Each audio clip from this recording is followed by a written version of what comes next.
Assalamualaikum warahmatullahi wabarakatuh.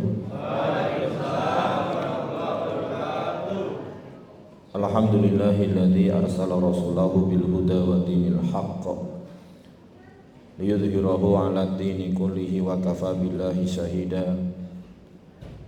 Asyhadu an la ilaha illallah wahdahu la syarika lah wa asyhadu anna Muhammadan 'abduhu wa rasuluhu la nabiyya ba'dah. Allahumma salli wa sallim wa barik ala Muhammad wa ala alihi wa sahbihi wa man tabi'ahum bi ihsanin ila yaumil qiyamah, amma ba'du. Bapak-bapak, ibu-ibu, jamaah majelis ta'lim rahimani wa rahimakumullah. Kita lanjutkan kembali kajian kita berkenaan dengan kitab Al-Usulul Tsalasah atau salah satu usul, tiga landasan utama yang disusun oleh Syekh Muhammad At-Tamimi rahimahullah ta'ala. Pada pembahasan yang sebelumnya kita pernah mempelajari tentang 4 perkara yang wajib dipelajari dan diamalkan oleh setiap muslim dan muslimah, yaitu merujuk kepada surah Al-Asr, di mana yang pertama adalah mempelajari ilmu, di mana yang dimaksudkan dengan ilmu adalah ma'rifatullah, mengenal Allah Ta'ala, ma'rifatud dinil Islam, mengenal agama Islam, wa ma'rifatun Nabi Sallallahu Alaihi Wasallam, dan mengenal Nabi Sallallahu Alaihi Wasallam. Itu yang disebut dengan ilmu yang sebenarnya, yang tidak boleh seorang muslim atau muslimah kecuali mempelajarinya dan mengamalkannya, di mana itu merujuk kepada surah Al-Asr. Adapun ketiga macam ilmu tadi, yaitu merujuk kepada pertanyaan 2 malaikat ketika seseorang manusia meninggal dan dikubur, yang akan ditanyakan 3 perkara tadi. Nah, sekarang atau kemarin kita sudah mempelajari tentang Al-Usulul Tsalasah. Apa itu 3 landasan utama yang harus dipelajari oleh setiap muslim dan muslimah, yaitu seorang hamba mengenal Allah Ta'ala, yaitu mengenal Tuhannya. Nah, itu juga sama merujuk kepada hadis Bara' bin Azib radhiyallahu anhu tentang pertanyaan malaikat di dalam kubur, yaitu akan ditanya tentang 3 perkara. Di mana pada pertemuan sebelumnya kita telah mempelajari ma'rifatul abdi rabbahu, yaitu seorang hamba mengenal Tuhannya. Dan sekarang wadinahu, yaitu seorang hamba mengenal agamanya. Nah, ini adalah landasan yang kedua yang harus dipelajari oleh setiap muslim dan muslimah, yaitu seorang muslim mengenal agamanya dengan sebenar-benarnya, yaitu agama yang mana Allah Subhanahu wa Ta'ala memerintahkan kepada kita untuk mengamalkannya, agama yang tidak diterima kecuali dengan mengamalkan agama tersebut. Sebagaimana Allah Ta'ala berfirman, inna dina indallahil Islam, Ali Imran ayat 19. Sesungguhnya agama yang benar di sisi Allah adalah Islam. Jadi selain Islam tidak benar, ya. Walaupun mungkin mengajak pengikutnya untuk berbuat baik. Demikian juga firman Allah Ta'ala, wa may yabtaghi ghairal islami dinan falan yuqbala min wa huwa fil akhirati minal khasirin. Barang siapa yang mencari selain Islam sebagai agama, maka tidak akan diterima darinya, dan dia di akhirat termasuk orang yang rugi, walaupun dia mengerjakan banyak kebaikan. Tapi ketika dia tidak beragama Islam, maka menurut keyakinan kita dia rugi di akhirat, tidak mendapatkan pahalanya. Demikian juga seorang hamba ketika dia mempelajari agamanya, yaitu agama Islam, maka dia akan mendapati bahwa agama Islam itu mengandung hikmah, mengandung rahmat, dan mengandung hal-hal yang sesuai dengan kemaslahatan manusia. Nah, ini yang penting. Jadi agama Islam itu kalau kita cermati, kita telaah, kita pelajari, maka syariat-syariatnya, hukum-hukumnya itu sejalan dengan kemaslahatan hidup manusia.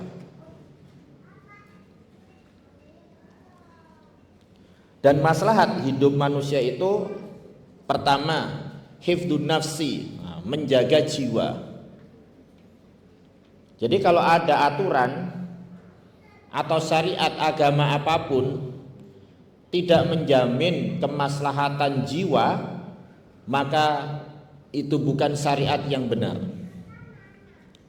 Jadi dalam Islam, hifdzun nafsi, menjaga jiwa itu sangat diperhatikan. Yang kedua, hifdzul mal, menjaga harta.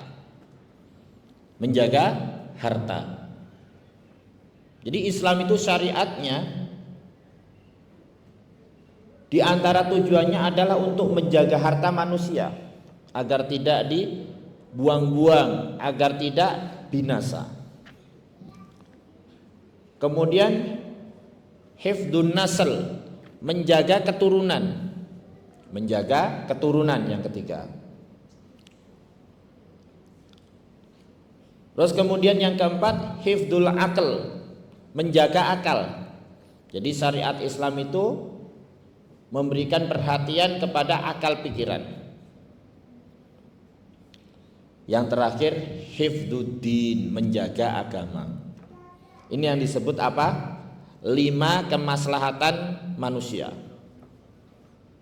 Dan syariat Islam, hukum-hukum yang ada di dalam syariat Islam, semuanya untuk memberikan perhatian kepada 5 kemaslahatan ini. Sebagai contoh, hifdzun nafsi, menjaga jiwa. Maka di dalam Islam dilarang kita membunuh orang yang diharamkan darahnya, ya kan? Wala taqtulu anfusakum, bahkan membunuh diri juga enggak boleh. Wala taqtulu anfusakum, jangan kalian membunuh diri kalian. Walaupun diri kita punya kita sendiri misalnya, enggak boleh kita bunuh. La yahillu damu mri'in muslimin illa bi ihda salas. Tidak halal darah seorang muslim kecuali 1 dari 3 alasan. Selain itu haram. Termasuk juga darah orang yang non muslim, apabila dia haram tidak boleh dibunuh. Contohnya ahlu dhimmah. Barang siapa yang membunuh ahlu dhimmah, dia tidak akan mencium baunya surga. Yaitu orang yang berada di negeri Islam dan dia punya perjanjian damai dengan negeri Islam.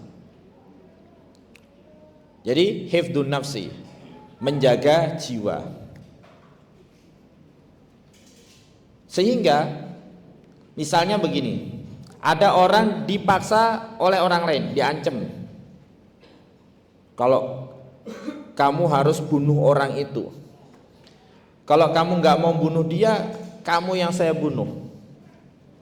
Hatta dalam kondisi seperti itu, seseorang tidak boleh membunuh orang lain gara-gara untuk menyelamatkan hidupnya. Ini menunjukkan apa? Bahwa Islam itu benar-benar menjaga jiwa. Makanya di dalam hadis, hilangnya nyawa seorang muslim di sisi Allah lebih ringan dari hilangnya dunia seisinya. Seorang muslim. Makanya Islam itu melaksanakan hukum kisos. Kalau ada yang bunuh dengan sengaja, dosanya besar, maka dia harus dibalas bunuh. An-nafsu bin nafsi, jiwa dengan jiwa, harus dikisos, dibalas. Ini menunjukkan apa? Bahwa Islam itu agama yang sangat menjaga jiwa. artinya tidak boleh sembarangan orang menghalalkan darah orang lain. Bahkan ketika ada seorang terbunuh nih, ya kan, yang bunuh banyak, maka bisa saja hukuman kisos ditegakkan kepada semuanya. Sebagaimana dikatakan Umar radhiyallahu anhu, seandainya penduduk Yaman mereka itu bekerja sama bersekongkol untuk membunuh orang ini, saya akan membunuh mereka semua. Kenapa? Karena semuanya ada andil untuk membunuh orang. Padahal yang terbunuh satu, yang dibalas banyak. Makanya kalau ada maling ketangkep jangan ikut mukulin. Takutnya ada yang kemudian khilaf, kemudian dibakar malingnya. Kita juga ikut dosa karena kita mukulin dia, kemudian dia mungkin sakit terus jatuh, atau mungkin pukulan kita bisa melukai dia, mematikan dia. Kalau ketangkep langsung serahkan aja kepada pihak berwajib. Sekesel-keselnya kita, seemosinya kita, jangan ikut campur. Kalau dia mati gimana? Karena orang maling itu kan hukumannya bukan dibunuh, apalagi cuman maling apa misalnya. Jadi Islam menjaga kemaslahatan hamba. Yang pertama hifdzu an-nafs, menjaga jiwa. Jadi apapun perbuatan yang membawa kepada kematian itu dilarang dalam Islam. Makanya wala taqtulu anfusakum innallaha kana bikum rahima. Jangan membunuh diri kalian, sesungguhnya Allah Ta'ala maha penyayang. Makanya Islam melarang yang namanya aborsi, mengharamkan, karena itu membunuh, ya. Jadi yang pertama hifdzun nafs, yang kedua hifdzul mal, menjaga harta. Islam melarang kita membuang-buang harta. Islam melarang kita membuang-buang harta. Bahkan ketika kita menginfakkan harta kita, sedekah aja ya, itu nggak boleh berlebih-lebihan, tengah-tengah. Walladzina idza anfaqu lam yusrifu wa lam yaqturu wa kana baina dzalika qawama. Dan orang-orang yang apabila menginfakkan harta mereka tidak berlebih-lebihan, tidak mengurang-urangin, tapi tengah-tengah, yaitu surah Al-Furqan ayat 67 ya. Jadi tengah-tengah, nggak boleh pelit banget sehingga menghilangkan pahala akhirat, nggak boleh jor-joran banget sehingga dia membuang hartanya. Ya, bersedekah aja nggak boleh berlebih-lebihan. Nah, kita juga disuruh untuk menjaga harta. Makanya Islam mengharamkan pencurian, yaitu seseorang mengambil harta orang lain dengan dolim. Islam melarang muamalah-muamalah yang akan merugikan harta orang lain. Misalnya jual beli dengan curang, jual beli dengan riba dan sebagainya. Karena kita diperintahkan untuk apa? Menjaga harta kita. Wala ta'kulu amwalakum bainakum bil batil. Dan janganlah kalian memakan harta sebagian kalian dengan cara yang batil.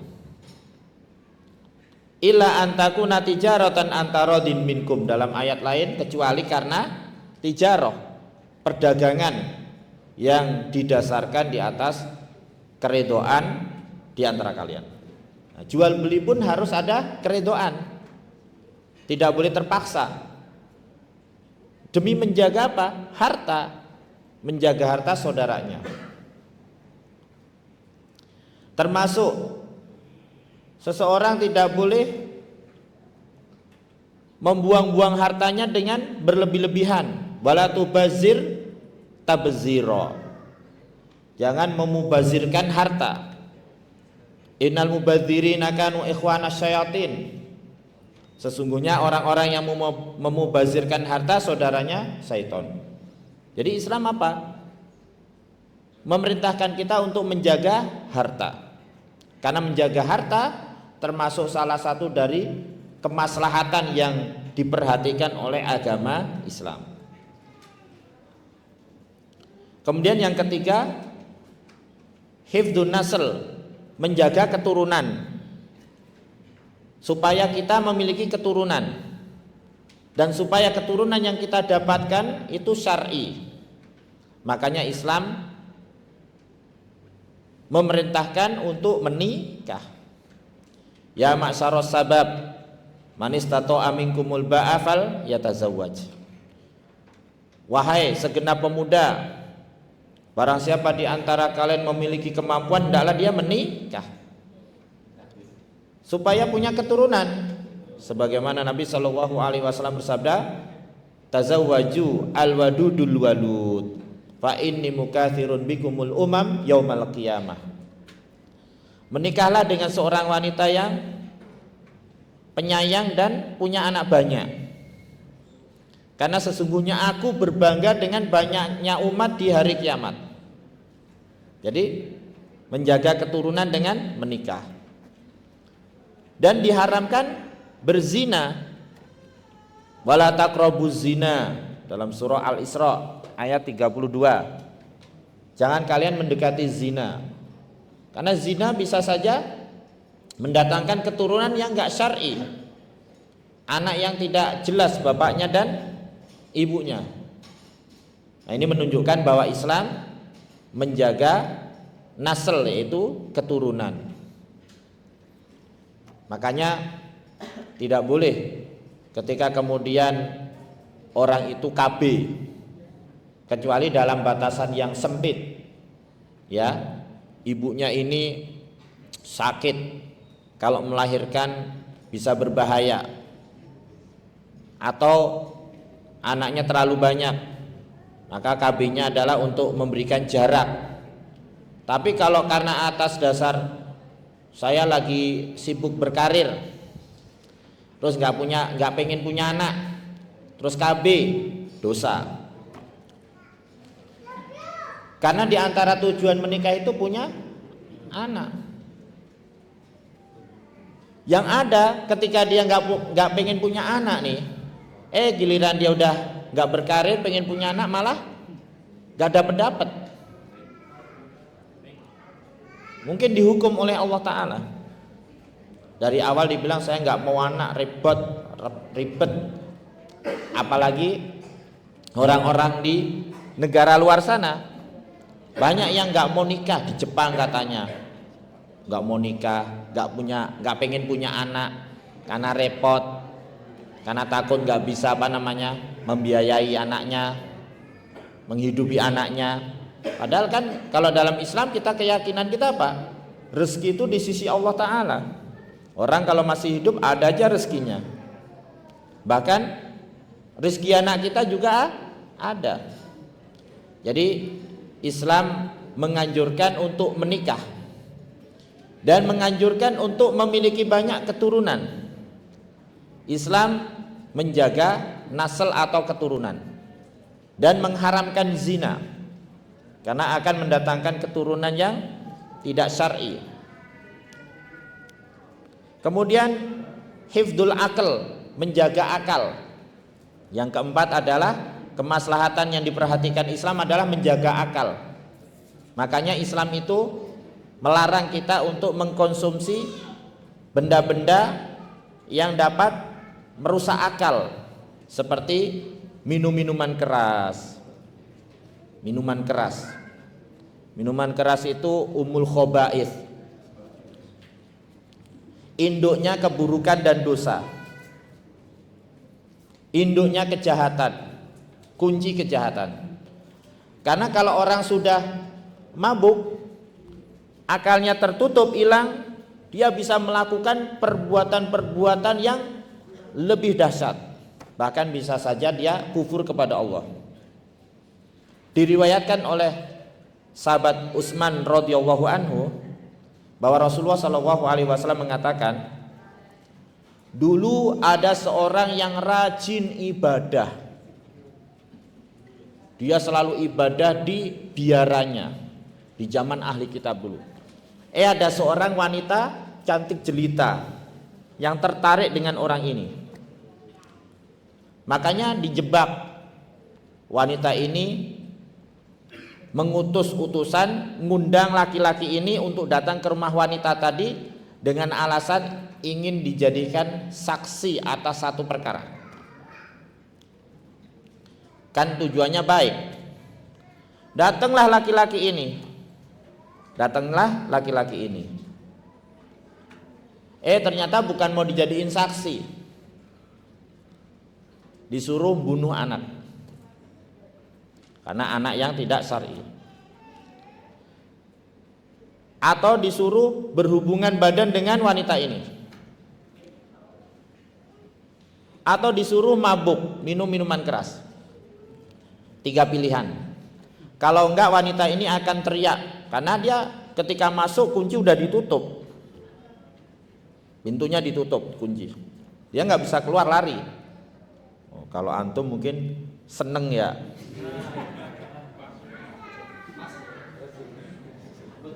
Rezeki nomplok gitu. Wanitanya cantik lagi. Seumur-umur belum tentu dapat wanita cantik. Ini dikasih lagi. Jadi wanita ini bilang mau teriak untuk mempermalukan dia kalau dia nggak mau milih. Akhirnya dipikir, ya udahlah saya milih yang paling ringan. Apa? Ya minum segelas khamr aja lah. Daripada membunuh, daripada zina, diminum. Dapat 1 gelas, lagi, kasih lagi, sampai dia mabuk, akalnya hilang. Setelah itu berzina dengan wanita tadi. Setelah itu anak bayi tadi dibunuh. Tuh lihat, gara-gara minum minuman keras, semua dosa-dosa besar yang lain yang lebih besar dia langgar semuanya. Makanya dikatakan oleh Nabi Shallallahu Alaihi Wasallam, al-khamru umul khaba'ith. Minuman keras itu termasuk induknya kejahatan. Karena orang kalau sudah minum minuman keras, mabuk, dia akan melakukan apapun. Makanya orang yang kecanduan minuman keras tidak diangkat sholat darinya walaupun 1 jengkal. Artinya nggak ada pahalanya, bukan berarti sholatnya nggak sah. Nggak ada pahalanya. Makanya di dalam hadis, yang dilaknat karena minum minuman keras itu bukan hanya 1 orang yang minum, yang jualan juga, yang beli walaupun dia nggak minum, yang nganterin, ekspedisinya kena juga kutukan. Demikian juga yang meres anggur, padahal dia cuma meres anggurnya, yang bikin minuman keras orang lain kena juga. Yang nyediain tempat gudangnya juga dilaknat oleh Allah Ta'ala. Jadi, dan yang memakan hasilnya walaupun dia nggak minum juga kena dosanya. Jadi bukan hanya yang minum yang kena laknat kutukan Allah Ta'ala berkaitan dengan minuman keras. Makanya Islam menjaga akal manusia dengan melarang mengkonsumsi minum-minuman keras. Yang lebih dahsyat lagi, narkoba. Itu lebih dahsyat dari minuman keras. Kenapa? Karena efeknya nanti jauh lebih berat, lebih berbahaya. Makanya jangan deket-deket. Makanya jangan deket-deket. Kenapa? Karena Islam memerintahkan kita untuk menjaga kemaslahatan akal. Jadi apapun yang merusak akal diharamkan di dalam Islam. Yang terakhir, yang kelima adalah hifdzuddin, menjaga agama. Menjaga agama. Makanya di situ disyariatkan sholat, disyariatkan berjihad di jalan Allah untuk apa? Membentengi atau menjaga agama Islam. Kalau 5 kemaslahatan ini sepertinya berbenturan, ya, kepentingan agama, kepentingan harta, kepentingan jiwa, kepentingan akal, kepentingan keturunan berbenturan sepertinya, maka yang didahulukan pertama adalah hifdzuddin, menjaga agama. Makanya dibolehkan dalam jihad membunuh orang. Padahal tadinya kan membunuh nggak boleh. Tujuannya untuk apa? Menjaga agama. Jadi ada 5 kemaslahatan yang diperhatikan dijaga oleh agama Islam, yaitu hifdzun nafs, menjaga jiwa, hifdzul mal, menjaga harta, hifdzun nasal, menjaga keturunan, hifdzul akal, menjaga akal, dan yang kelima hifdzuddin, menjaga agama. Kalau kita perhatikan ajaran-ajaran yang lain, tidak ada yang seperti itu. Tidak ada ajaran agama yang sesempurna Islam. Maka kita patut bersyukur menjadi seorang muslim. Patut berbahagia. Semua dijaga oleh Islam. Kita diwajibkan puasa, tidak makan, tidak minum, tapi tidak sampai membuat kita mati. Ya kan? Tapi justru malah itu untuk menjaga jiwa, karena dengan puasa kita diberikan kesehatan kan. Itu juga ada sisi menjaga jiwa di samping menjaga agama, karena menaati perintah. Zakat, bukannya kita disuruh menjaga harta, kok malah disuruh sedekah, suruh apa? Zakat, mengeluarkan harta. Walaupun dari satu sisi kita mengeluarkan harta kurang, tapi sebenarnya harta kita bertambah. Justru berzakat, bersedekah itu untuk menjaga harta kita dari musibah.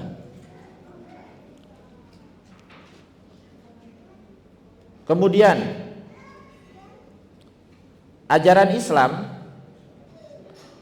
di samping menjaga 5 kemaslahatan, ajaran Islam juga memiliki keistimewaan atau karakteristik yang tidak dimiliki oleh ajaran lain. Itu yang patut kita bangga. Ajaran Islam itu memiliki apa? Karakteristik, keistimewaan, kekhususan yang tidak dimiliki oleh ajaran lain. Yang pertama, bahwa ajaran Islam itu adalah ajaran ilahi, yang sumbernya dari langit, langsung dari Rabb yang menciptakan alam semesta, yang menciptakan manusia, yang maha mengetahui kemaslahatan kebaikan untuk manusia. Jadi sumbernya langsung dari langit. Sumber hukum-hukumnya, syariatnya juga dari langit, yaitu Al-Quran dan Sunnah Rasulullah SAW. Kalau ajaran lain, mana ada yang sumbernya dari langit coba? Gak ada. Itu Nasrani dari langit, tapi kan udah dirubah. Yahudi dari langit juga, mereka kan punya kitab, itu sudah dirubah-rubah oleh mereka. Hanya Islam sekarang ini satu-satunya ajaran yang ilahi, yaitu sumbernya dari langit, yaitu dari Allah Subhanahu wa Ta'ala. Itu karakteristik agama Islam yang pertama. Yang kedua, ajaran Islam itu syamilun. Syamil itu artinya apa? Komprehensif. Nah, jadi mencakup semua perkara dalam hidup. Jangankan masalah yang besar, pemimpin misalnya, orang buang hajat aja diatur dalam Islam, ya, diatur dalam Islam. Kalau kita buang hajat gak boleh ngadep kiblat, gak boleh membelakangi kiblat, gak boleh istinja dengan tangan kanan tapi dengan tangan kiri. Itu kan menunjukkan apa?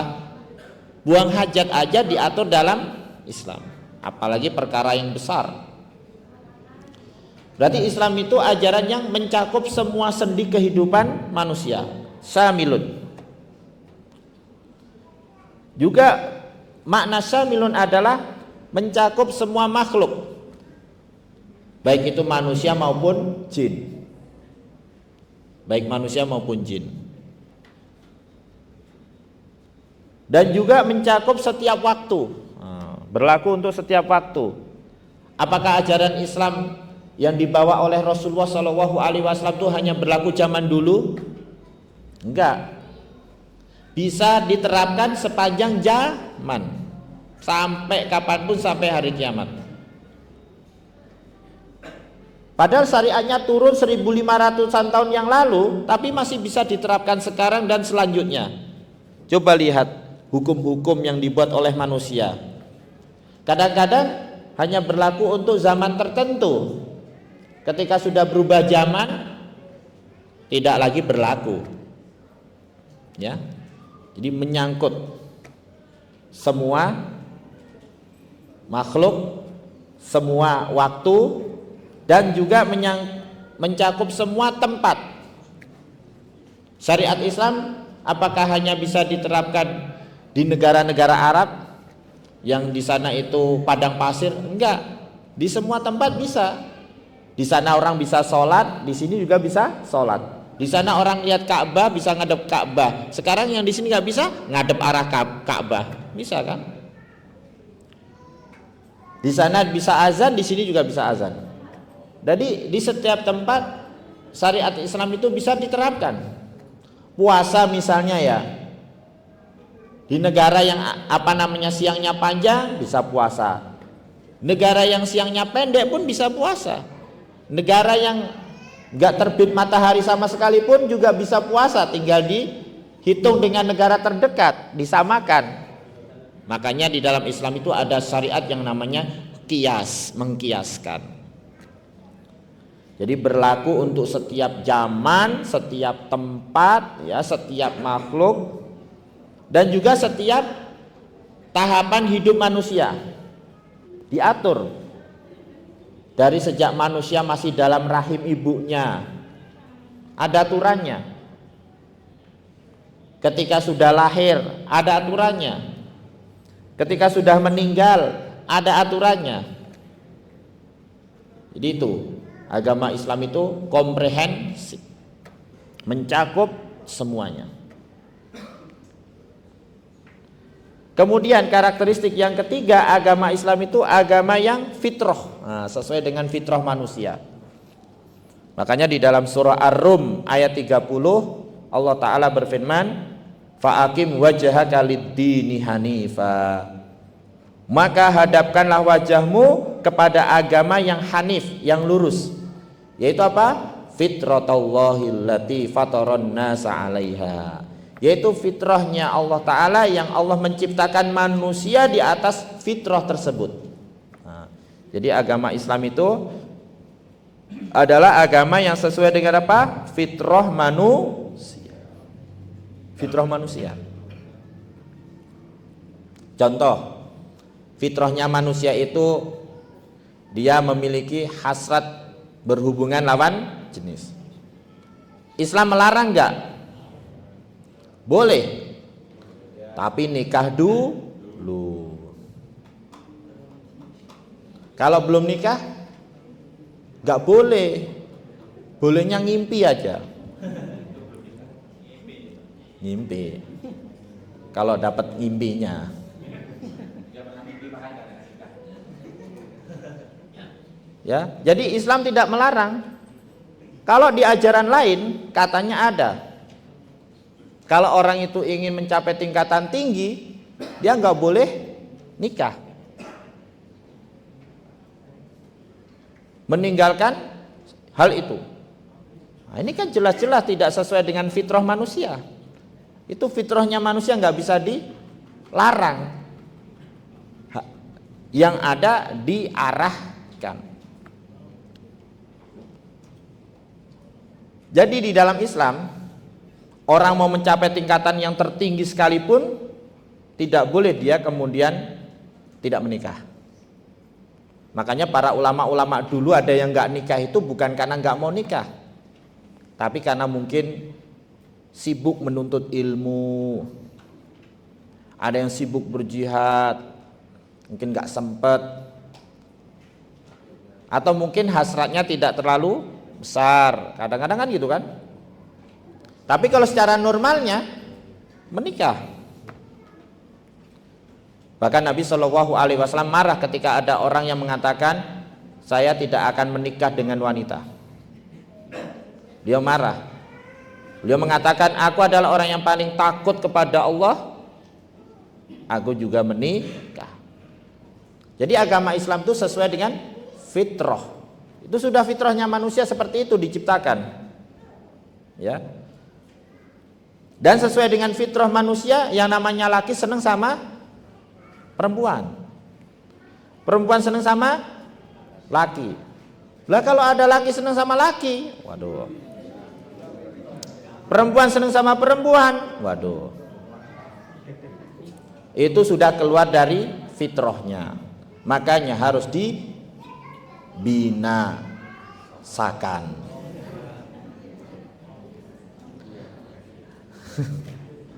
Bukan dibina tapi dibinasakan. Bismillah. Naudzubillah. Ya. Kenapa? Karena kerusakannya lebih besar daripada orang berzina laki dengan perempuan. Makanya dalam Islam, kalau orang melakukan perbuatan kaumnya Nabi Lut alaihissalam tersebut, itu langsung dibunuh, baik pelaku maupun korbannya. Kalau berzina, kalau masih bujang, cuma dicambuk 100 kali. Kalau perbuatan kaum Lut, dibunuh langsung. Bahkan ada yang bilang cara bunuhnya Pak, dilempar dari tempat yang tinggi sambil dilemparin batu. Seperti kaumnya Nabi Lut dulu kan gitu, dilemparin batu oleh Allah dari langit, ditenggelamkan, terus dilemparin batu, terus ditenggelamkan dalam bumi. Jadi kenapa? Sudah keluar dari fitrahnya. Makanya harus hati-hati. Ya, harus hati-hati. Jangan sampai terlalu mesra dengan laki-laki sama laki-laki. Pegangan tangan lagi. Makanya buru-buru nikah.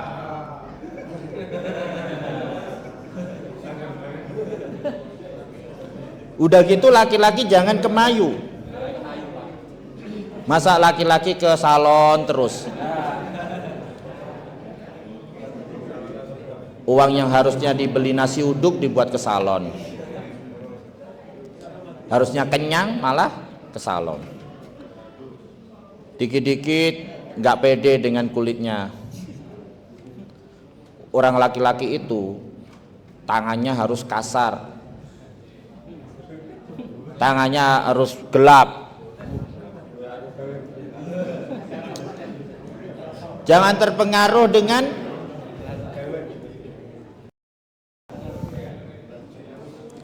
mosok laki-laki sama perempuan sulit ngebedain.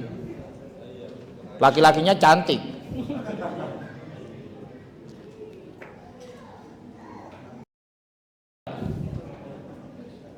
Banyak wanita jadi-jadian. Sulit membedakan mana yang orisinil, mana yang KW. Makanya harus hati-hati. Makanya yang laki-laki itu harus garang, tangannya harus kasar. Makanya dilihat tuh tangannya yang nggak kapalan siapa. Harus push up terus. Jangan melambai. Gini. Juga kalau antum punya anak, harus benar-benar mendidiknya, sesuaikan dengan jati diri mereka. Tadinya kepengen anak perempuan, lahirnya anak laki-laki, maka dibeli ini semuanya warna pink semuanya.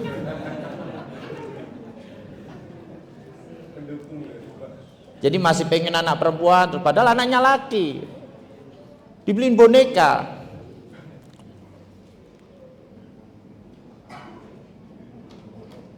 Jadi mendidik anak sesuai dengan jati dirinya,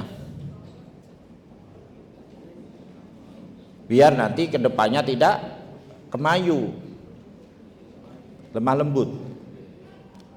Kadang-kadang kalau sudah terlalu berlebihan, naudzubillah, bisa-bisa dia nggak nyaman dengan identitasnya sebagai laki-laki. Dia pengen merubah KTP. Jadi kan nggak benar itu. Jadi Islam itu menjaga fitrah manusia. Agama yang sesuai dengan apa? Fitrah. Kemudian berikutnya, agama Islam itu agama yang wasat, tengah-tengah. Tidak ke kanan dan tidak ke kiri. Sebagaimana dalam surah Al-Baqarah ayat 143, wa kadzalika ja'alnakum ummatan wasata. Demikianlah kami jadikan kalian sebagai umat yang tengah-tengah. Tengah-tengah antara Yahudi dan Nasrani. Orang Yahudi merendahkan, menghina Nabi Isa alaihissalam dengan mengatakan Nabi Isa alaihissalam anak wanita penzina waliyadzubillah. Orang Nasrani berlebih-lebihan, menganggap Nabi Isa alaihissalam adalah Tuhan atau anak Tuhan. Orang Islam tengah-tengah, yaitu apa? Menganggap Nabi Isa alaihissalam adalah seorang Rasul, bukan Tuhan. Tapi beliau Rasul, bukan anak wanita penzina. Islam itu tengah-tengah. Orang Yahudi banyak ilmunya tapi nggak diamalkan. Orang Nasrani banyak amalnya tapi tanpa ilmu. Orang Islam punya ilmu, diamalkan. Tengah-tengah. Orang Islam dalam setiap urusan hidup seimbang, wasat, tengah-tengah. Waktunya kerja, waktunya ngaji, waktunya istirahat, waktunya ibadah. Dulu Nabi Shallallahu Alaihi Wasallam melihat ada seseorang itu sholat malam terus sampai dipasang tali di belakangnya, diketali biar nggak jatuh. Nabi marah, suruh dilepas. Hendaklah seseorang itu sholat ketika dia dalam kondisi punya kekuatan. Jangan ngantuk, capek dipaksain sholat. Ya. Nabi Shallallahu Alaihi Wasallam melarang ketika ada seseorang itu sholat malam terus meninggalkan keluarganya. Inna li nafsika alaika haqqon. Sesungguhnya dirimu juga punya hak atasmu. Jangan dicapek-capekin ibadah, apalagi capek kerja. Artinya capek wajar, cuman terlalu berlebih-lebihan nggak boleh. Ya, berlebih-lebihan ibadah aja nggak boleh, karena tubuh kita juga punya hak, keluarga juga punya hak. Antum misalnya, saya mau dakwah, pergi dakwah, katanya ada yang sampai sebulan, 2 bulan, 3 bulan, 4 bulan, keluarga ditinggalin, ditelantarkan, gak dikasih nafkah, dosa. Waktunya ibadah, ibadah. Jangan mikirin dunia. Waktunya bekerja, bekerja dengan sungguh-sungguh. Jangan sampai pas waktu bekerja antum gunakan untuk nonton YouTube. Jangankan nonton YouTube, antum gunakan untuk ngaji juga nggak boleh kalau sampai mengganggu.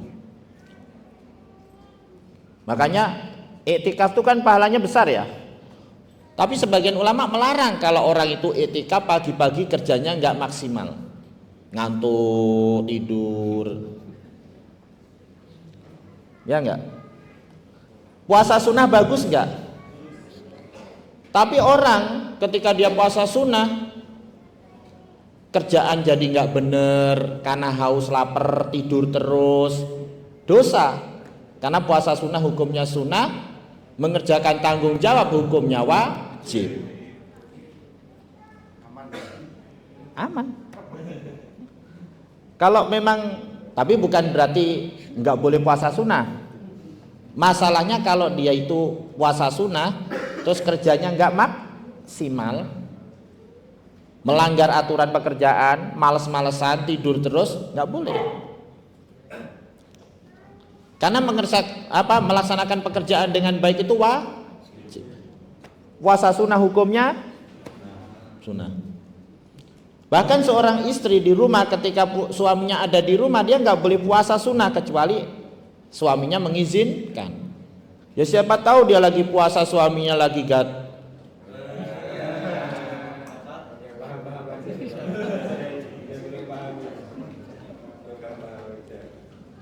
lah masuk siang-siang.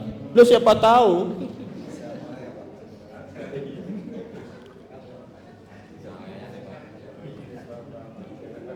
Jadi intinya apa? Yang bujang nikah dulu, ketawa-ketawa. Jadi Islam itu agama yang wasot, tengah-tengah. Artinya apa? Pak, Bu, seimbang. Makanya kita harus meletakkan sesuatu pada tempatnya supaya tidak melakukan kedoliman. Dolim kepada Allah Ta'ala, dolim kepada diri sendiri, dolim kepada orang lain, dolim kepada keluarga. Dosa besar itu. Kedoliman itu dosa yang sangat besar. Bahkan kalau dolim kepada tempat kerja kita misalnya kan, gara-gara kita puasa sunnah, kita kerjanya jadi malas, tiduran terus, dolim. Nanti di akhirat dikisos. Loh, kisosnya gimana? Kisosnya adalah diambil kebaikan kita, diberikan kepada orang yang kita bekerja dengannya, sampai habis baru dosa dia ditimpakan ke kita. Jadi kisosnya dengan kebaikan dan keburukan. Padahal di akhirat itu setiap orang sangat memerlukan apa? Kebaikan, sangat memerlukan pahala. Dia nggak mau orang lain ngambil pahalanya walaupun keluarga sendiri. Nggak ada istilahnya, udah ambil aja pahala bapak banyak kok buat kamu. Ntar bapak nyari lagi deh. Udah nggak ada lagi dunia. Tidak ada orang yang rela pahalanya diambil oleh orang lain walaupun kerabatnya sendiri, keluarga sendiri. Makanya yauma yafirul mar'u min akhi wa ummihi wa abi wa sahibatihi wa bani likulli imri'in minhum yauma idzin sa'nu yughni. Semuanya lari dari keluarganya. Jadi Islam itu agama yang wasat, tengah-tengah. Jadi waktunya kerja, waktunya ngaji, waktunya ibadah, waktunya istirahat. Berikan kepada yang berhak akan haknya. Sesungguhnya dirimu punya hak atas dirimu. Sesungguhnya keluargamu punya hak atas dirimu. Ya, sesungguhnya Tuhanmu punya hak atas dirimu. Jadi berikanlah kepada yang berhak akan haknya. Ini menunjukkan bahwa Islam itu agama yang wasat, tengah-tengah. Kemudian karakteristik yang lain dari agama Islam adalah agama yang berdasarkan ilmu. Islam itu berdasarkan ilmu atau kira-kira ilmu. Bahkan banyak ayat yang menganjurkan kita untuk mendasari segala sesuatunya dengan apa? Ilmu. Wala taqfu ma laisa laka bihi ilmun. Jangan mengikuti sesuatu yang kamu tidak punya apa? Ilmunya. Harus punya ilmu. Makanya ayat yang pertama turun kepada Nabi Shallallahu Alaihi Wasallam bunyinya apa? Iqra, bacalah. Itu menunjukkan apa? Bahwa ajaran Islam itu menjunjung tinggi ilmu. Menyuruh kita untuk selalu belajar dan belajar. Kalau ajaran lain kadang-kadang disuruh mengikuti doktrin yang sudah ada. Katanya zaman kegelapan dulu banyak sekali ilmuwan-ilmuwan barat yang memiliki teori-teori ilmiah bertentangan dengan doktrin gereja, itu dihukum karena tidak sesuai dengan doktrin gereja. Seperti Galileo katanya. Kalau Islam enggak. Selagi itu bisa dipertanggungjawabkan dan tidak bertentangan dengan syariat, dijunjung tinggi ilmu. Makanya dulu di zaman Khalifah Harun ar-Rasyid ya, rahimahullah, salah seorang dari Khalifah Abbasiyah. Orang kalau ngarang itu dinilai bukunya dengan apa? Emas. Misalnya karangannya 1 kilo, dikasih emas 1 kilo. Karangannya 2 kilo, dikasih emas 2 kilo.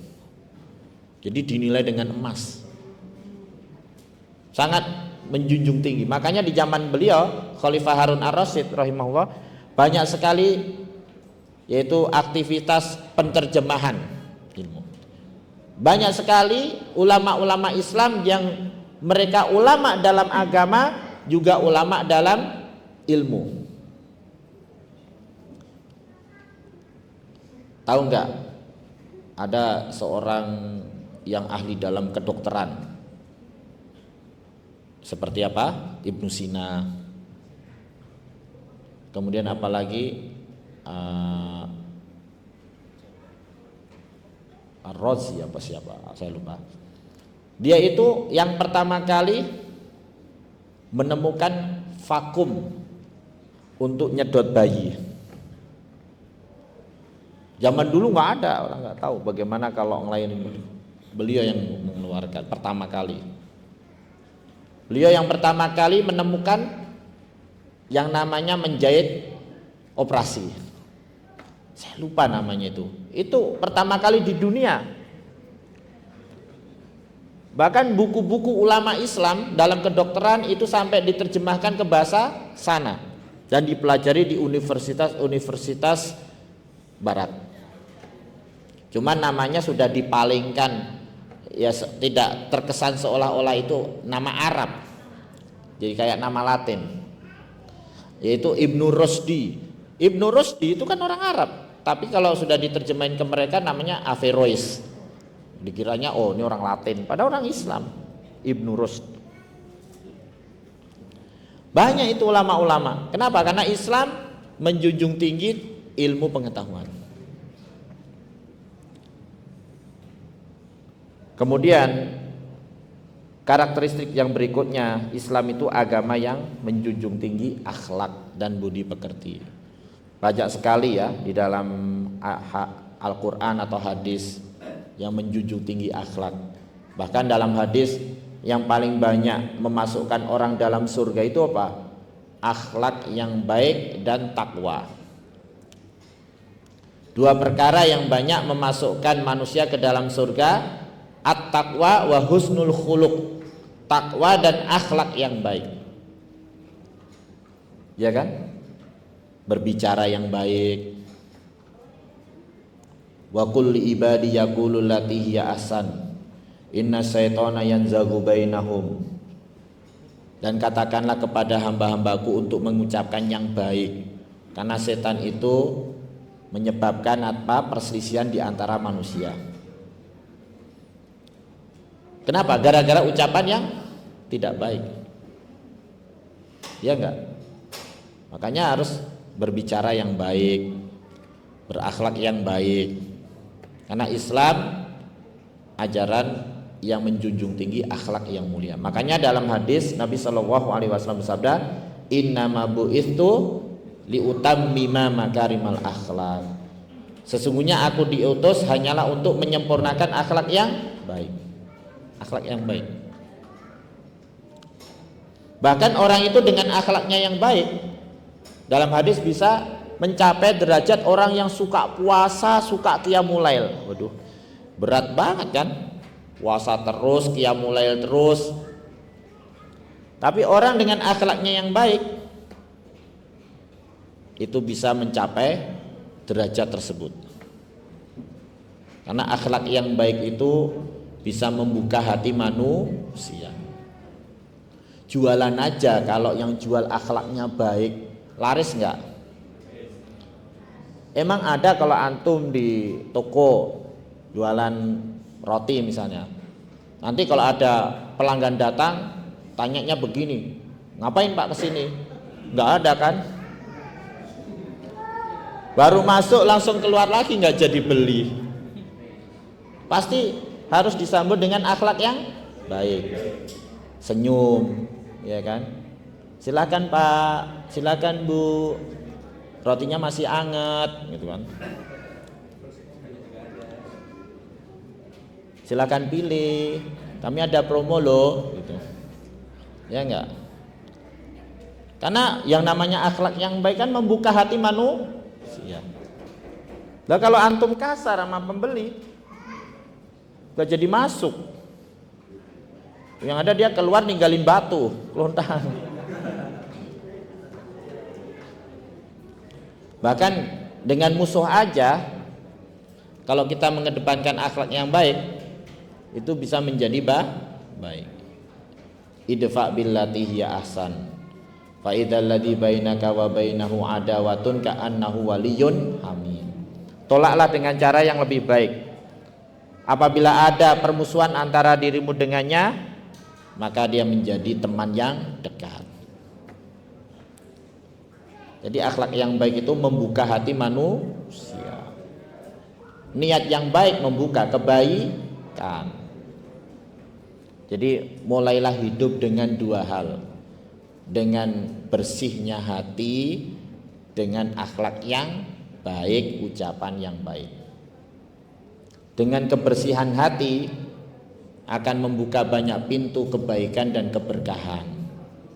Dengan akhlak yang baik, ucapan yang baik akan membuka hati manusia. Udah motonya itu aja. Kalau mau hidup yang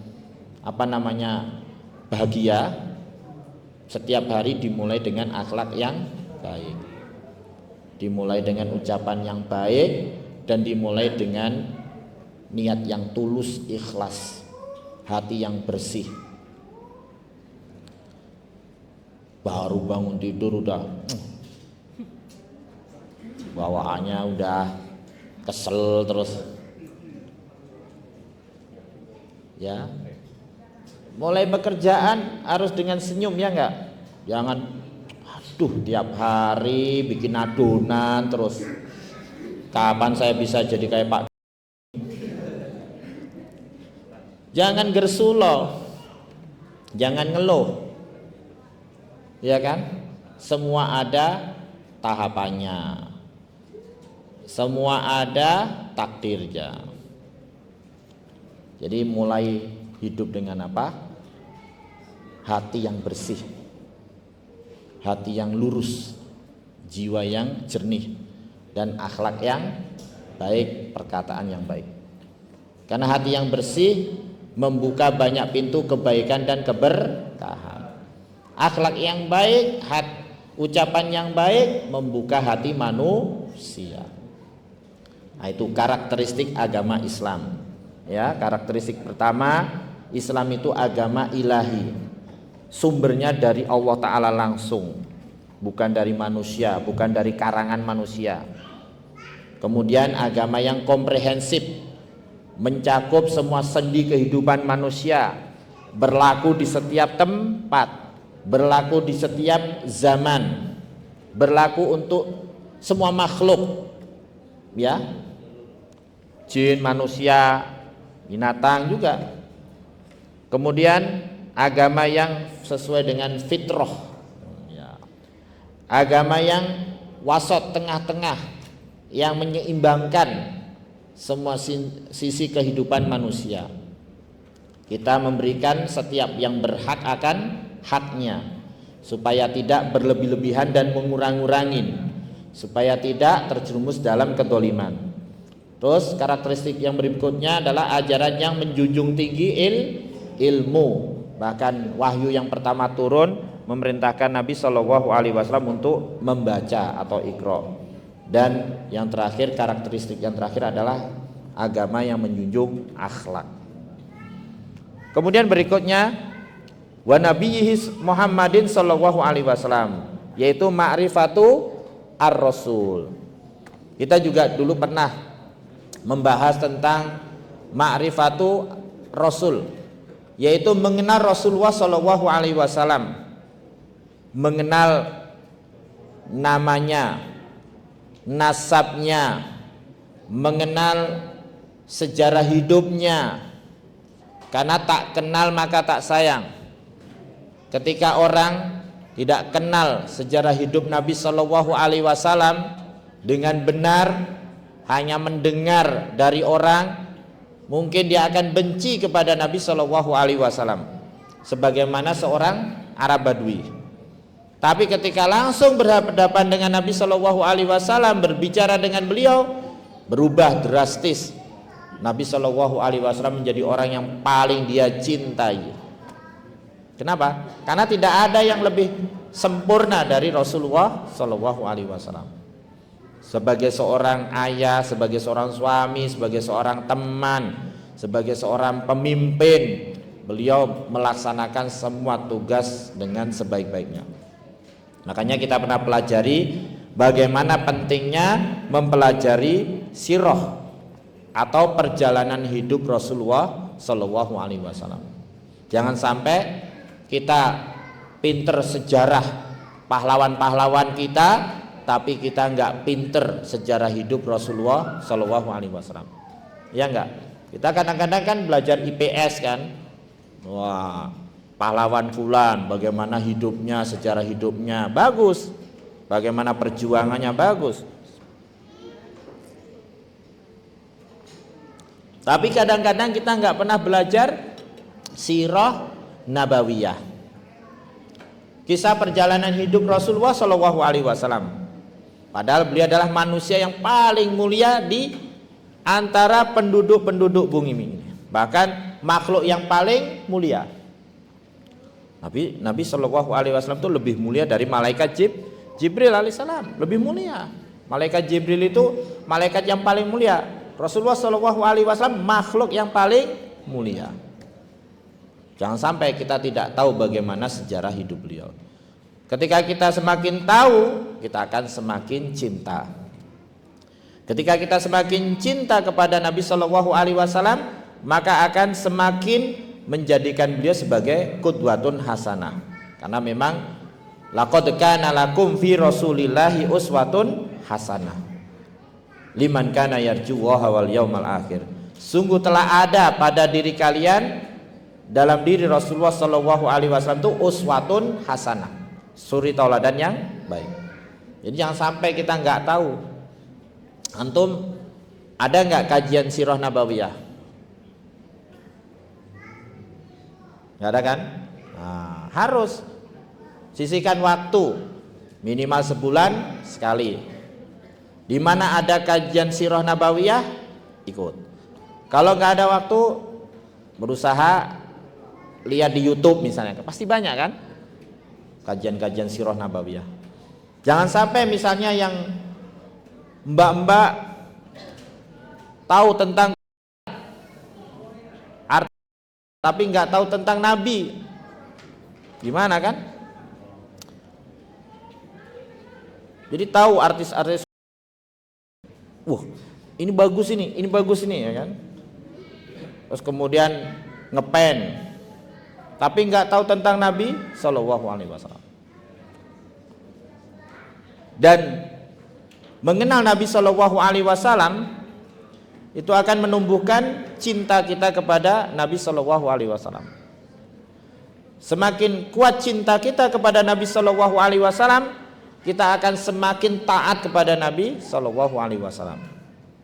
Tapi kalau kita nggak taat, mungkin kecintaan kita lemah. Kenapa kecintaan kita lemah? Mungkin karena kita nggak terlalu mengenal sejarah hidup Nabi Shallallahu Alaihi Wasallam. Makanya harus belajar.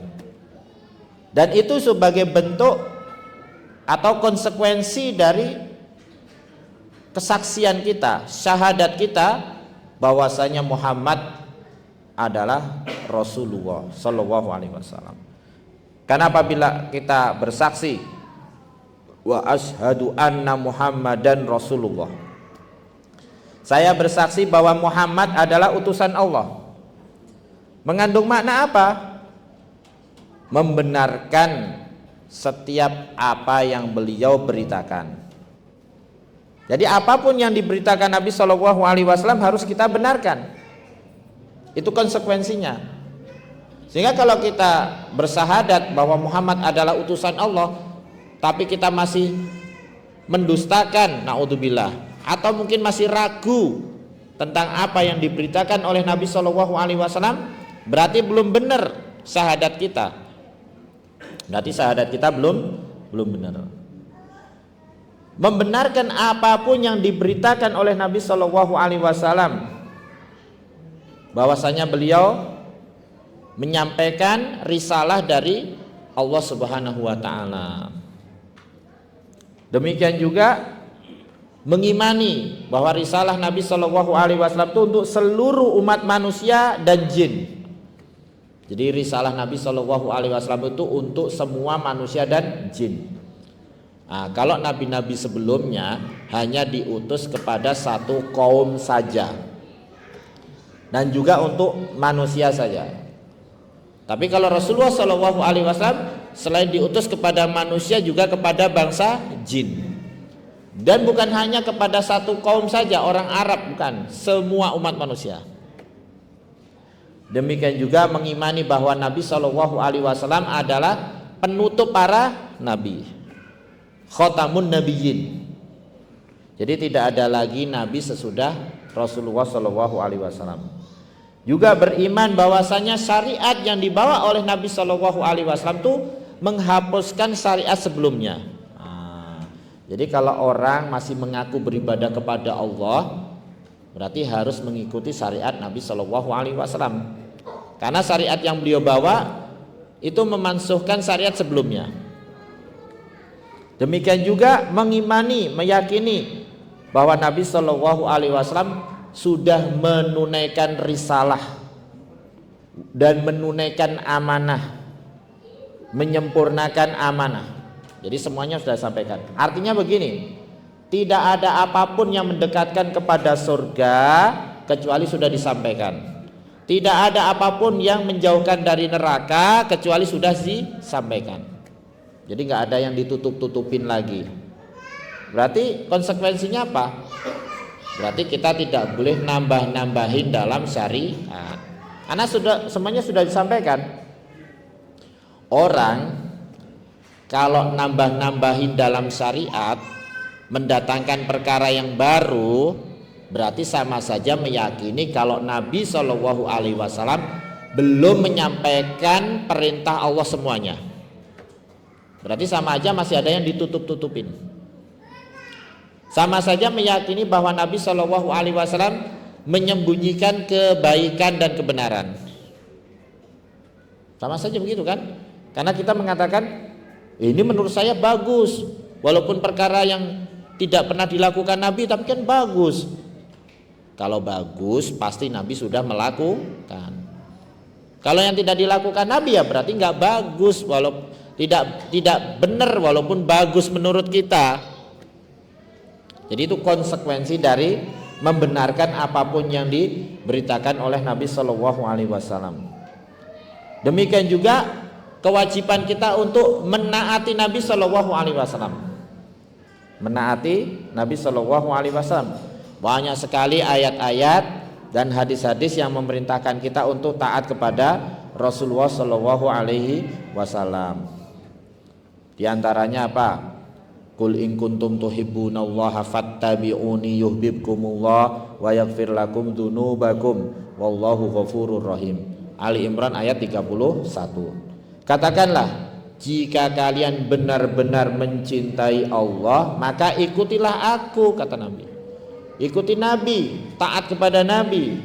Niscaya Allah mencintai kalian dan mengampuni dosa-dosa kalian, dan Allah Maha Pengampun lagi Maha Penyayang. Ayat selanjutnya 32, Qul atiullaha war rasul. Katakanlah, taatlah kalian kepada Allah dan Rasul. Ini menunjukkan apa? Bahwa ketaatan kepada Rasulullah SAW itu sebagai bentuk kecintaan kita kepada Allah Ta'ala dan kecintaan kita kepada Rasulullah SAW. Dan ayat yang lain yang banyak sekali. Jadi taat. Wa ma atakumur rasulu fakhuduhu wa ma nahakum anhu fantahu. Surah Al-Hasyr ayat 7. Wa ma atakumur rasulu fakhuduh. Apapun yang dibawa oleh Rasulullah SAW ambillah, artinya taati. Apapun, jangan milih-milih. Wa ma nahakum anhu fantahu, dan apapun yang dilarang oleh Nabi SAW berhentilah, jangan dilanggar. Al-Hasyr ayat 7. Jadi apapun yang diperintahkan kita harus taati. Itu konsekuensi dari apa? Konsekuensi dari kita itu mengucapkan syahadat bahwa Muhammad adalah utusan Allah. Demikian juga konsekuensi yang lain apa?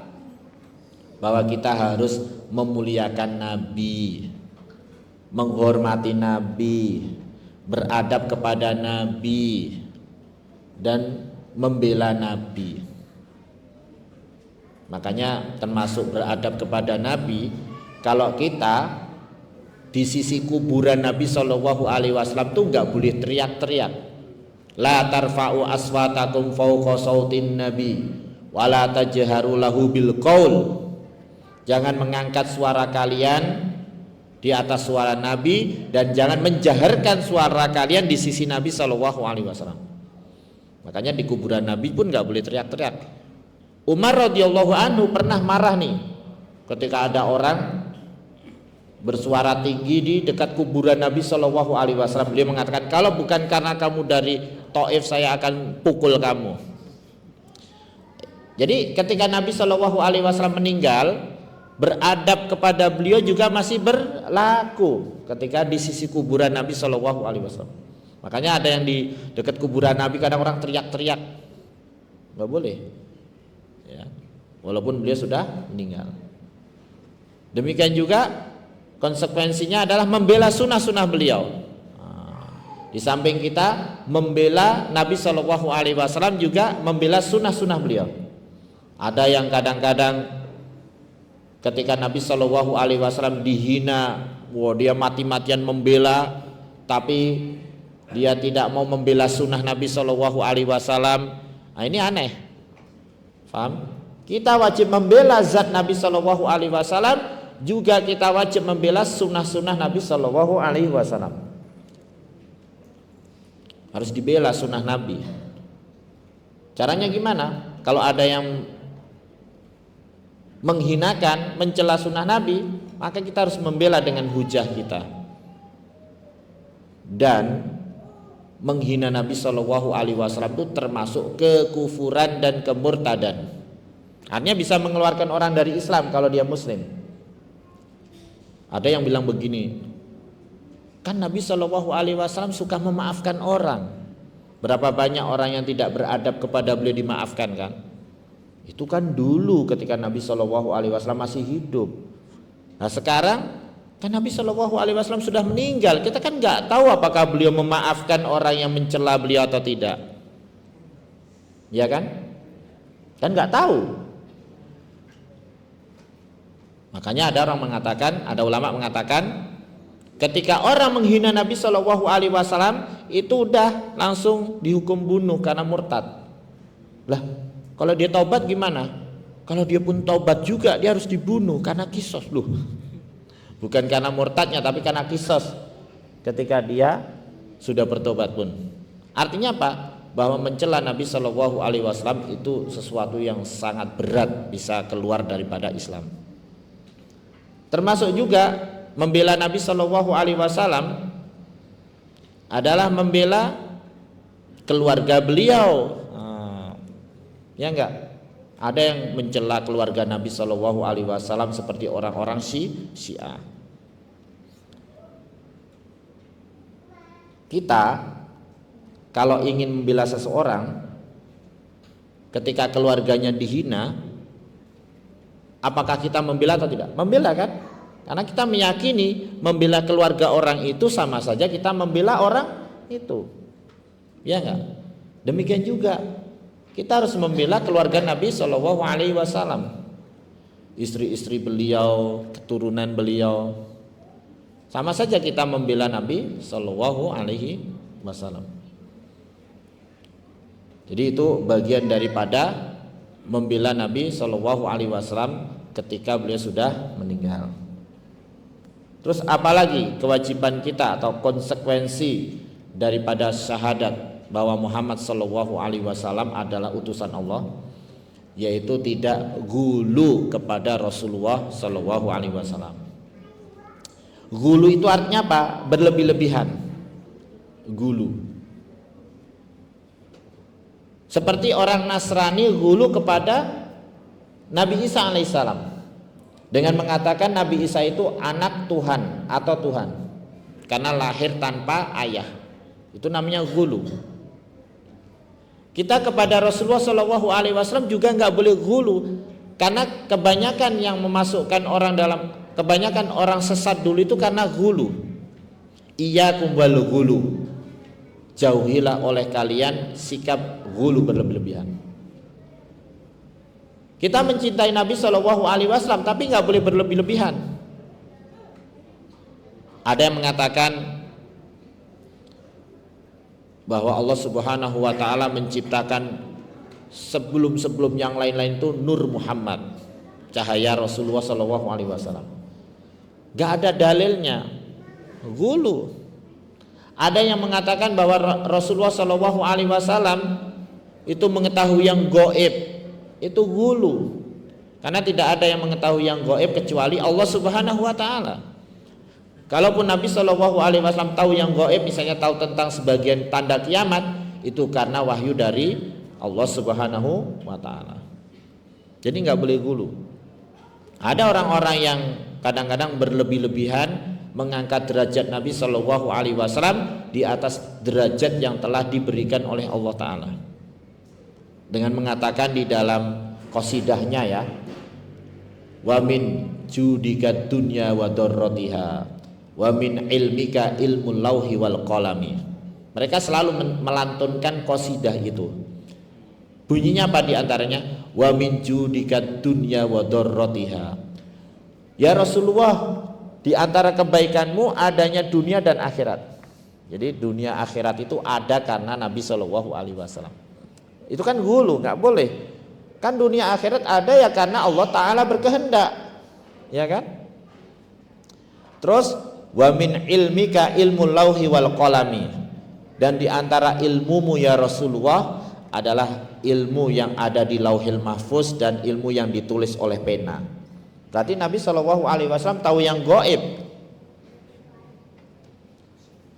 Padahal Nabi Shallallahu Alaihi Wasallam tidak tahu yang gaib. Tidak boleh kita mendudukkan beliau dalam kedudukan tersebut, yaitu Nabi mengetahui yang gaib, nggak boleh. Paham? Bahkan di dalam Al-Quran, walau kuntu a'lamul ghaiba lastaksartu minal khairi wa ma massaniyasu. Seandainya aku tahu yang gaib, ya, seandainya aku tahu yang gaib, lastaksartu minal khairi wa ma massaniyasu, tentu aku akan melakukan banyak kebaikan dan aku tidak akan ditimpa dengan keburukan. Surah Al-A'raf ayat 188. Al-A'raf 188. Seandainya aku tahu yang gaib, tentu aku akan mendapatkan banyak kebaikan dan aku tidak akan ditimpa dengan keburukan. Berarti ini menunjukkan Nabi Shallallahu Alaihi Wasallam tidak tahu yang gaib. Makanya dalam perang Uhud Nabi Shallallahu Alaihi Wasallam sempat terluka Kalau beliau tahu yang gaib, wah besok saya bakal terluka nih di perang Uhud, nggak usah ikut perang ya kan? Berarti ini menunjukkan apa? Nabi SAW tidak tahu yang gaib. Jadi orang tadi mengatakan, dan di antara ilmumu adalah ilmu yang ada di Lauhil Mahfuz dan ilmu yang ditulis oleh pena. Berarti kita tidak seperti orang Nasrani memperlakukan Nabi Isa alaihissalam yaitu dengan berlebih-lebihan. Ya, makanya la tutruni, kata Nabi SAW, jangan kalian memujiku berlebih-lebihan, kama atorotin nasara Isa bin Maryam, sebagaimana orang Nasrani memuji Isa ibnu Maryam. Innama ana abdun, kata beliau, sesungguhnya aku hanyalah hamba, faqulu abdullahi wa rasuluh, maka katakanlah hamba Allah dan Rasulnya. Kemudian tadi disebutkan bahwa di antara konsekuensi syahadat bahwa Muhammad adalah utusan Allah adalah kita memuliakan beliau, beradab dengan beliau sallallahu alaihi wasallam. Di antara bentuk beradab itu apa? Kalau disebutkan nama beliau jangan pada diem baik, bersolawat sallallahu alaihi wasallam, jangan sallu alaihi. Sering ya kalau ada yang menyebutkan Rasulullah Muhammad sallu alaihi, disuruh solawat malah nyuruh.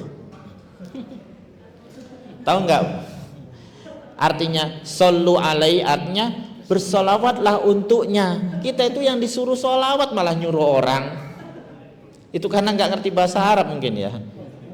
Jadi syekhnya ngomong sallu alaihi, murid-muridnya juga ikut sallu alaihi, loh disuruh malah nyuruh. Mungkin gitu kali ya.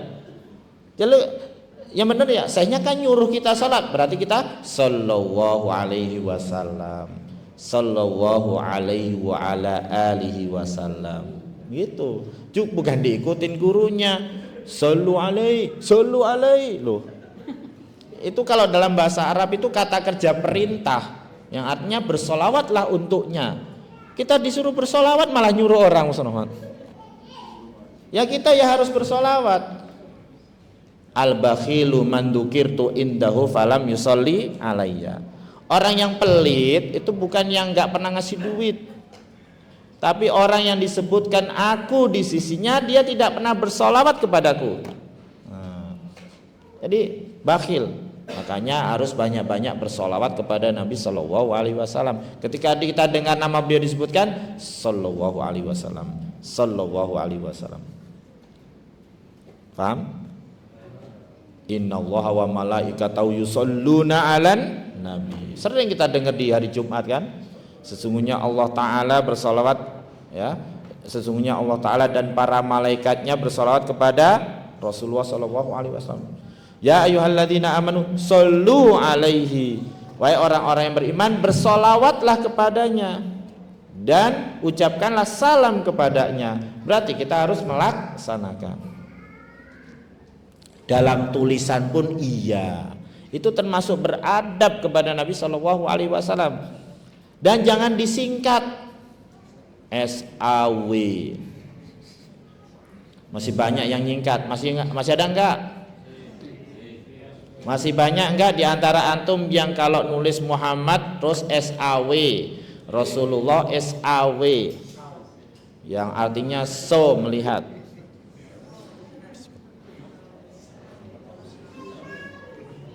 Atau kalau yang mengucapkan salam ASS.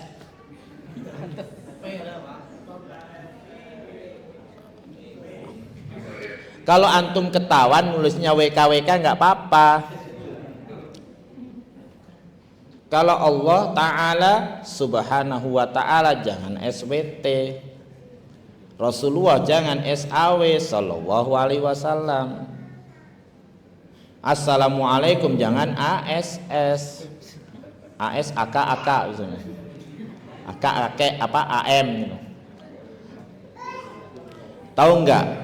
Nyingkat seperti itu dilarang oleh ulama sejak dulu.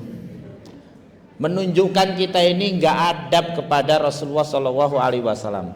Tapi kan capek Pak Ustadz nulisnya. Lah, copy paste aja kan di HP sekarang canggih. Ulama dulu tahu nggak nulis buku itu bukunya bukan gampang ditulis. Penanya kalau lama dikit kering, langsung masuk lagi ke tinta, nulis lagi. Itu setiap nulis nama Rasulullah Shallallahu Alaihi Wasallam sempurna, nggak ada disingkat S lam ain misalnya, dilarang. Itu zaman sekarang aja pelit banget, padahal Nabi nggak pelit sama kita. Dan itu dilarang loh oleh ulama dulu, termasuk tidak beradab kepada Rasulullah Shallallahu Alaihi Wasallam.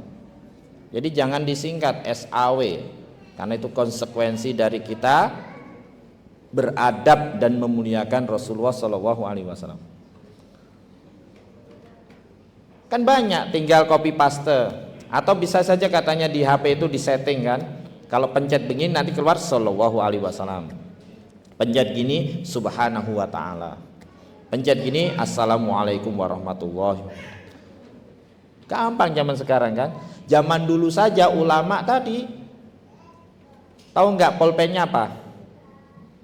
Bulu ayam dimasukkan ke tinta. Kalau nggak langsung dibuat nulis ke ring. Itu aja, setiap nulis nama Rasulullah langsung Shallallahu Alaihi Wasallam, lengkap, nggak disingkat. Makanya heran kalau zaman sekarang tuh dari kapan itu mulai nyingkat-nyingkat itu. Ya, SAW, SWT, ASS, itu termasuk tidak beradab. Ya.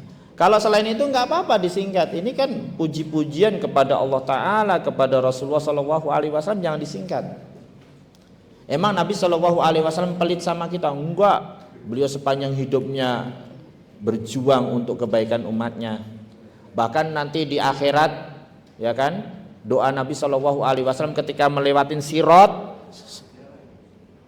ummati, ya Allah umatku, masih sempat mikirin kita ini yang kadang-kadang nggak sholat, masih sempat mikirin kita yang kadang-kadang nggak mau puasa Ramadan, banyak maksiat. Nabi masih mikirin kita tuh. Masa gitu aja kita nggak mau bersolawat dengan sempurna? Apalagi disuruh solawat malah nyuruh. Sallu alaihi, lo piye toh? Ya kan harusnya kan sallallahu alaihi wa ala alihi wasallam. Jadi itu ma'rifatun Nabi sallallahu alaihi wasallam adalah dengan melaksanakan konsekuensi daripada syahadat bahwa Muhammad adalah Rasulullah. Yaitu apa? Yang pertama, tasdiquhu fima akhbar, secara ringkasnya, membenarkan apapun yang beliau beritakan. Kemudian melaksanakan perintah beliau. Yang ketiga, menjauhi larangan beliau. Kemudian tidak beribadah kecuali dengan syariat beliau. Kemudian memuliakan dan mengagungkan Nabi Shallallahu Alaihi Wasallam. Dan yang terakhir tadi, bahwasanya tidak mendudukkan Nabi Shallallahu Alaihi Wasallam kecuali dalam kedudukan yang telah diberikan oleh Allah Ta'ala, tidak ghulu atau berlebih-lebihan. Allahu a'lam bishawab. Mungkin itu saja yang bisa kita pelajari. Kurang dan lebihnya mohon maaf. Berarti kita sudah sampai pada ma'rifatun Nabi Shallallahu Alaihi Wasallam.